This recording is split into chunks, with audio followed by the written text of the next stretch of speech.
What up, y'all? It's your boy Dre Hall. And the Sugar Cash. Back with another video. Yes, we are. Yes, Back we are. with some old MrBallen, y'all. Y'all know it's story time. First off, shout out to MrBallen for them 9 million subscribers, man. MrBallen worked hard for that. Y'all got to give it up to him. Definitely we got today, man. We got no one believed him until the call started. No one believed until the call started. So I don't know how this is gonna turn out, but y'all might make sure you like, comment, subscribe, man. Share the video with your friends. Let's get into this video. Let's get into it. Today, I'm going to tell you a story that at first feels like a sort of typical survival story, but it kind of takes a turn and becomes something else, something spooky. But before we get into that story, if you're a fan of the strange, dark, and mysterious delivered in story format, then you come to the right place because that's all we do, and we upload once a week. So, if that's of interest to you, please offer to mow the like button's grass, but do it in a totally disorganized fashion, leaving huge chunks of uncut grass. Also, please subscribe to our channel and turn on all notifications so you don't miss any of our weekly uploads. Okay, let's get into today's story.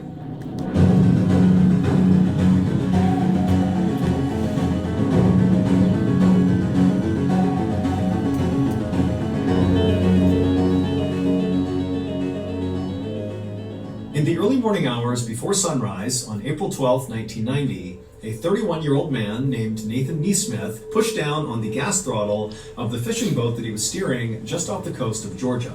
And as he did this, he expected the boat to naturally kind of kick into a higher gear and go faster.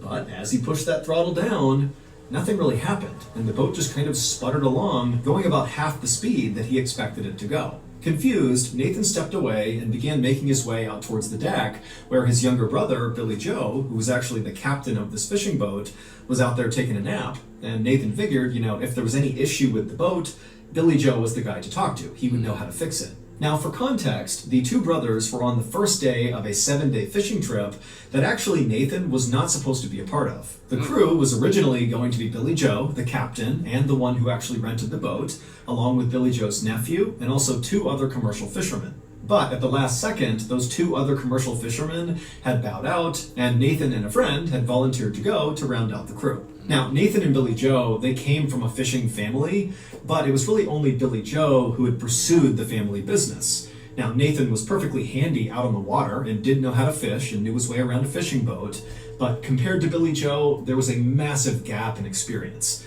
Billy Joe was the fisherman, and Nathan really was not. But Nathan and Billy Joe were very close, and so as soon as Nathan heard Billy Joe was in trouble and needed some more fishermen, Nathan didn't hesitate to say he would do it. Because really, for their entire lives, that was sort of their dynamic. Even though Nathan was the older brother, it was Nathan who looked up to Billy Joe, and any chance he got, he would do anything to help Billy Joe. And Billy Joe really respected that and loved that about Nathan. But now, as Nathan made his way out to the deck to wake his brother up to tell him on the first day of the trip, right as Nathan's taking the wheel, that something's wrong with the boat and I can't fix it. And also, Nathan was enormous, like 250 pounds, well over 6 feet tall. He was huge, this big physical presence, but he really was not mechanically savvy at all. And so again, Nathan is sort of feeling like, sorry, and also maybe even second guessing whether or not it was even a good idea for him to have come along. If he can't even fix a minor issue with the throttle or the engine, what's he doing here? But when Nathan woke up his younger brother and explained the issue, Billy Joe was not upset. He was like, okay, we'll go down below and we'll take a look at the engine and make sure everything is okay. However, when they went down and Billy Joe opened up this hatch to look at the engine, smoke immediately came out, and it was very clear to Billy Joe anyways, that this was not like a minor issue. Something seriously was wrong with the engine. This was a big problem. And so Billy Joe began cussing, he's totally frustrated, and he just told Nathan to, go down below and tell the other 2 to wake up and come help. And so huge Nathan turned around and went down into the bunk room down below, and the second he got down to that level of the fishing boat, he just stopped, because there was at least a foot of water in the hallway and in the bunk room when he went inside. And so Nathan screamed at the other 2 fishermen to get up, and so they got up and they're looking down, they're seeing all this water, and so they're starting to panic. And Nathan, he goes back upstairs and he yells to Billy Joe, who's dealing with this engine issue, that in addition to that, it appears the boat is also sinking.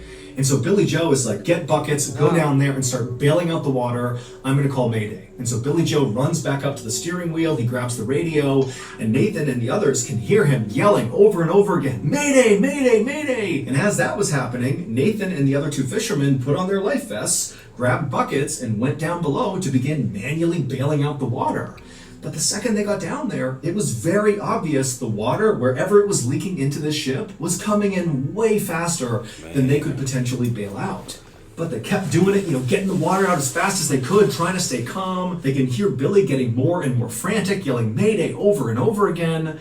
And then all the lights inside of the ship began to flicker, and then they went out, and they were cast into total darkness. The engine basically had stopped, and it was just silence, just the sound of water rushing into this boat. Also, Billy Joe had stopped yelling Mayday because clearly the boat had lost power and the radio didn't work. And unfortunately, before the power cut out, nobody had heard any of Billy Joe's Mayday calls. So nobody knew where they were, nobody knew they were sinking, and without power, they had no way to communicate to anybody. They were totally alone. So that has to be scary. What? It's no hope. Nothing is. I feel like it's over. Right, and then they're in complete darkness. Darkness. Every power's out going there, other than the moonlight, but that's not even bright to Boy, man, imagine what Then you're Billy thinking Joe, about. They had no way to communicate to anybody. They were totally alone. So Nathan, Billy Joe, and the others did the only thing they could do. They went up to the main deck,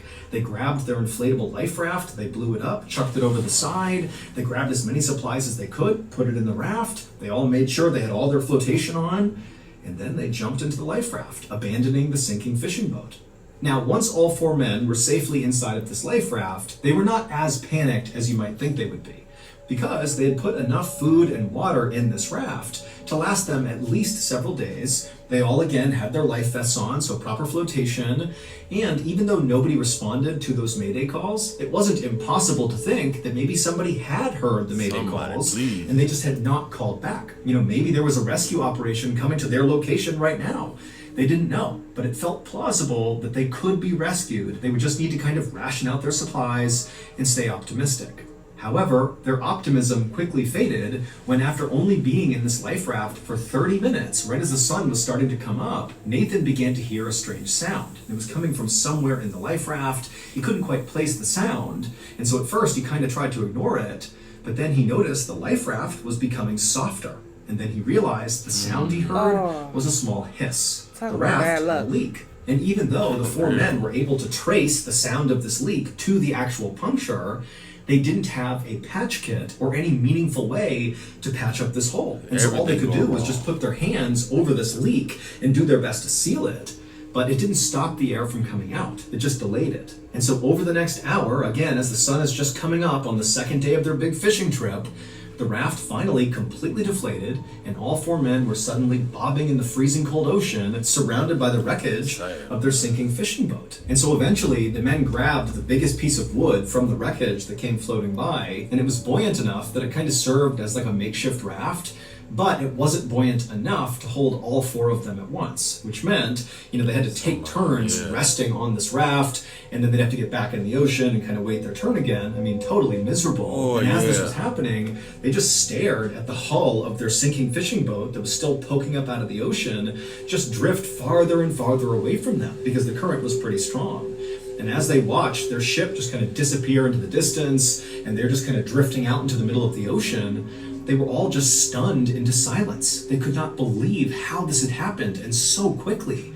And also, what were they going to do? I mean, they're in the worst possible situation here. It just didn't seem possible that they could actually survive this. Now, for reference, even though the men had salvaged a lot of their food and water from the sinking life raft, and they had their flotation devices on, that didn't protect them from hypothermia. It wouldn't matter if it was super warm outside. What mattered is the ocean was really cold. And because they couldn't stay on that raft, they had to keep cycling through, going back in the ocean over and over again. It was just a matter of time before they would get hypothermia. And sometimes hypothermia can kick in just a couple of hours. I mean, we're not talking days here. This is going to be quick.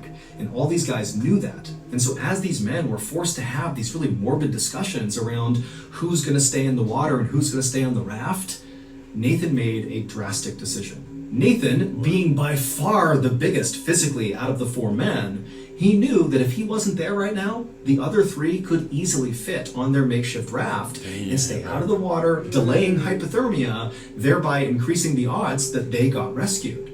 And so Nathan did what he always did. He turned to his younger brother, who he looked up to so much, who he just wanted to help all the time. And Nathan told him, I'm going to swim to the wreckage. I'm going to swim back to the hull of our sinking ship, and I'm going to fashion my own makeshift raft. That way you guys can have this one, and I'll have my own, and we can all get out of here in one piece. Now, keep in mind, it was fairly obvious that the hull of the sinking ship, which was barely visible near the horizon, was at least 3 miles away, just from their own rough calculations. So this is a monster swim to get to that. And so immediately, Billy Joe and the other 3 were like, no, that is a suicide mission. You cannot do that. Do not swim to the hull. You're not going to make it. Now, just to give some additional context here, if you're not familiar with just how challenging swimming in the open ocean is, I'm going to give you my limited experience. So when I was in the military, we had to do one 5.5 mile open ocean swim, and then also we did a whole bunch of 2 mile ocean swims. And even though we were allowed to use amazing wetsuits and fins, we had a swim partner with us, we had the land nearby to use as a reference to make sure we're going the right direction, we had food, we had water, we were in great shape. Even with all of that, open ocean swims are miserable. You get all the salt in your mouth and your nose, you start cramping and chafing. I mean, it takes hours and hours and hours to swim some of these distances, and you're constantly fighting against the waves. I mean, it is an absolute chore swimming in the open ocean, again, even with all the right stuff in place. And you gotta remember, Nathan is this big guy, he's got this big bulky life vest on, that's gonna make it hard to swim. He doesn't have fins, he doesn't have a wetsuit, and he's got no landmarks around him, to make sure he's going in a straight line. Typically when you're swimming in the ocean, you're constantly looking at the land or some other landmark to make sure you're going in the right direction. He wouldn't have had that. And also, it's this unknown distance he's covering, and there could be predators in the water. I mean, there's so many barriers here that basically there was like a 0% chance this swim would be successful. But Nathan totally understood what he was really doing here.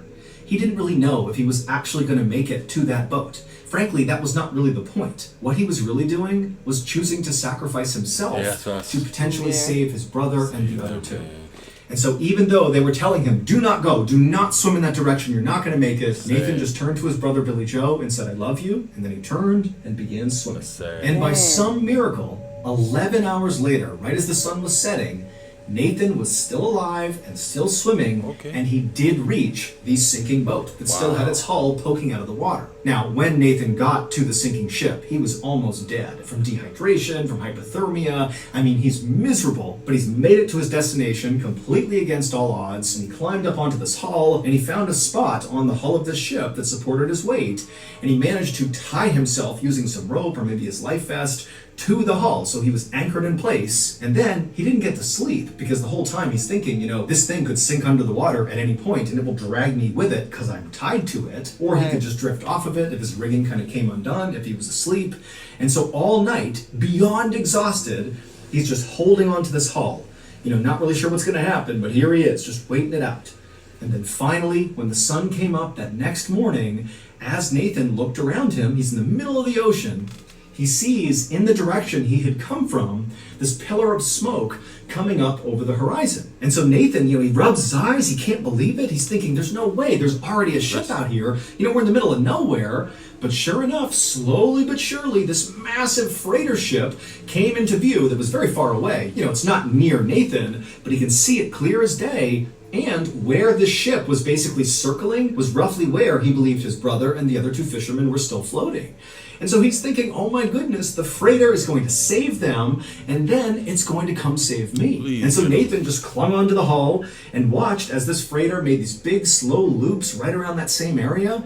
And then the freighter came to a full stop, and it appeared to lower something down into the water. It seemed very much like a full-blown rescue operation. And then, about 3 hours after he first spotted this freighter, the freighter began to move again, and this time directly towards Nathan.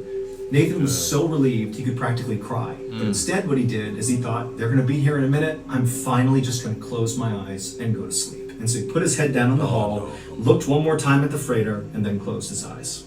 Now, Nathan would be rescued, but it would not be by that huge freighter ship. Nathan eventually had opened his eyes after closing them for a second, and he saw this freighter that had been coming straight for him at some point had kind of deviated and gone in the wrong direction and then vanished over the horizon, never to be seen again. And it would take 3 more days before a separate ship happened to find Nathan. They scooped him up and they rescued him. But even though Nathan had been really crushed when that freighter had gone the wrong way, he held on to this idea that, that freighter had clearly rescued his brother and the other 2 fishermen. And certainly, even if they couldn't find him, they would go back and they would tell the authorities that Nathan is out there. We swam back to the hull of the ship. We got to go find him. And so certainly a rescue effort would be on the way. And it was true. A rescue boat had come out and found Nathan. So everything seemed to be tracking. And when Nathan woke up inside of his hospital room back on land, his friends and family were all by his bedside, and he's looking around. He can't believe he survived. And the first thing he asks is, how's my brother? How are the other 2 fishermen? And why didn't that freighter pick me up too? And at this, all the people in the room just kind of looked at Nathan with a very confused look on their face. And eventually they asked him a question that made Nathan burst out in tears. They said, what freighter? It would turn out Billy Joe and the other 2 fishermen were still missing at this point, and nobody had heard a thing about some big freighter in the area.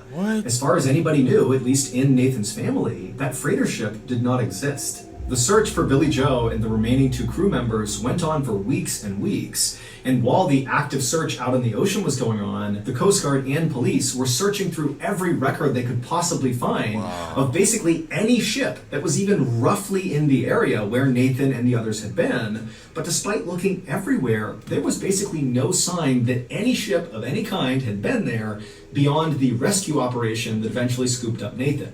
And so again, it seemed very likely that that freighter ship didn't exist, and it was possible that Nathan, in his very deteriorated state, had maybe hallucinated it. Although Nathan was adamant, he definitely saw that ship. It did not feel like, a multi-hour-long hallucination. It felt like he was watching a ship. He was sure of it. But again, there was just no proof, and so nobody knew what to think of that. And then eventually, even though there was this huge search going on, there was just no sign of Billy Joe or the others, and so eventually the search was called off, and unfortunately, the presumption was Billy Joe and the other 2 were now dead.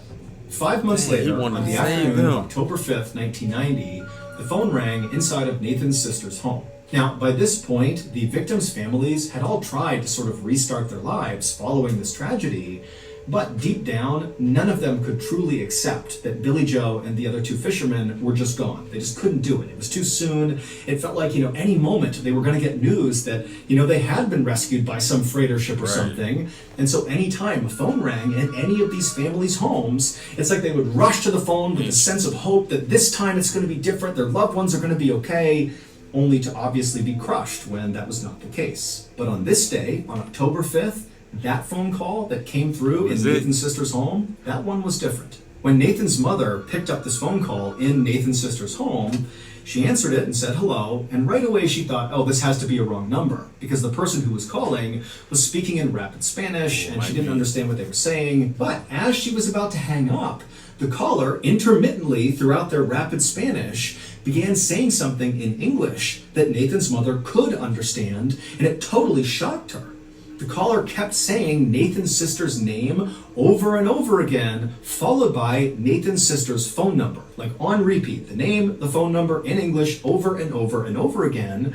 And Nathan's mom is so caught off guard by this that she just listened, not even sure what to do. And then before she could ask any follow-up questions, the caller cut the line and the phone call was over. And then a few minutes later, another phone rang in a home that was not far away from Nathan's sister's home. And this other home belonged to the boat owner who Billy Joe had rented the fishing boat from that unfortunately sank and caused this whole tragedy. And so this boat owner, he picks up the phone, he answers it, and just like the call that had come through in Nathan's sister's house, this call was the same. It was somebody calling, speaking rapid Spanish, and the boat owner was about to hang up when he heard something that he understood because it was in English.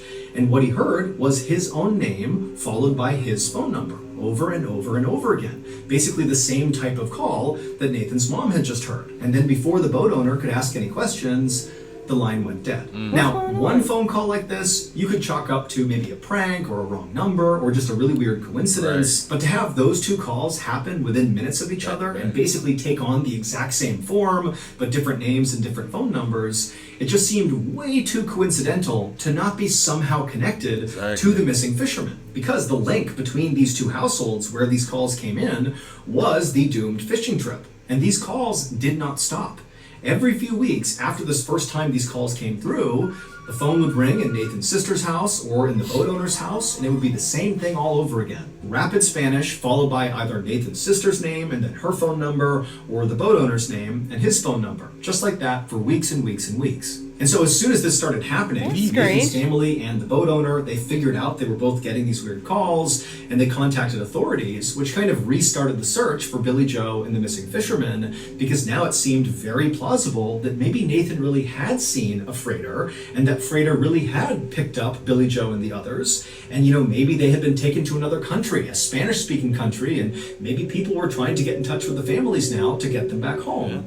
Or, of course, there could be a negative side to this, that maybe they were captured by some rogue vessel and were being held by these people who were calling. I mean, there's any number of theories, but it made authorities wonder, hey, what's going on here? And so authorities got in touch with Mexican authorities and other Spanish-speaking country authorities and tried to figure out if there was any chance that there was, a vessel out there around the time that Billy Joe and the others were missing that in theory could have maybe illegally been in that area or something.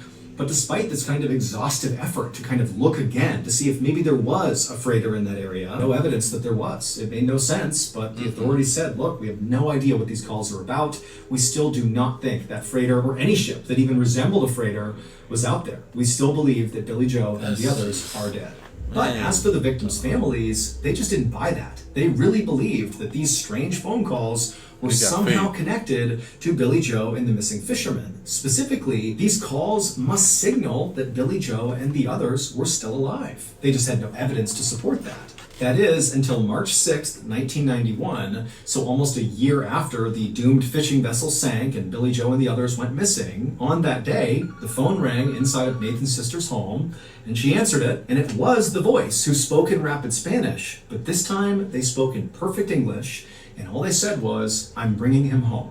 And then the line went dead. And Nathan's sister screamed and she yelled for her husband to call police. They contacted the authorities. And again, it kind of brought back to life the search for Billy Joe and the missing fisherman. And then after this call, there was a near constant presence of authorities on the Georgia coastline, basically looking out to the water, waiting, hoping for Billy Joe and the others to return.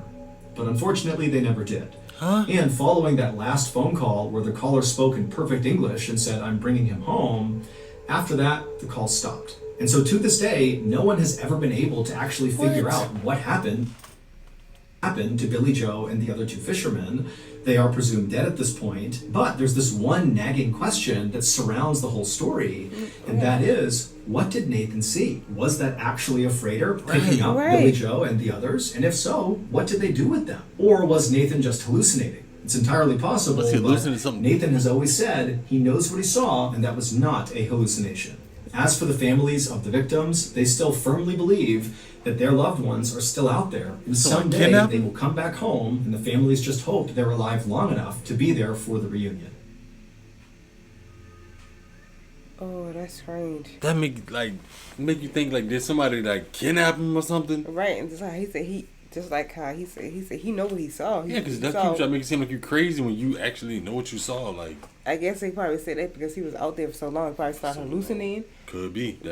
Then what if he actually did saw that boat pick, his brother and the fisherman up and took him somewhere?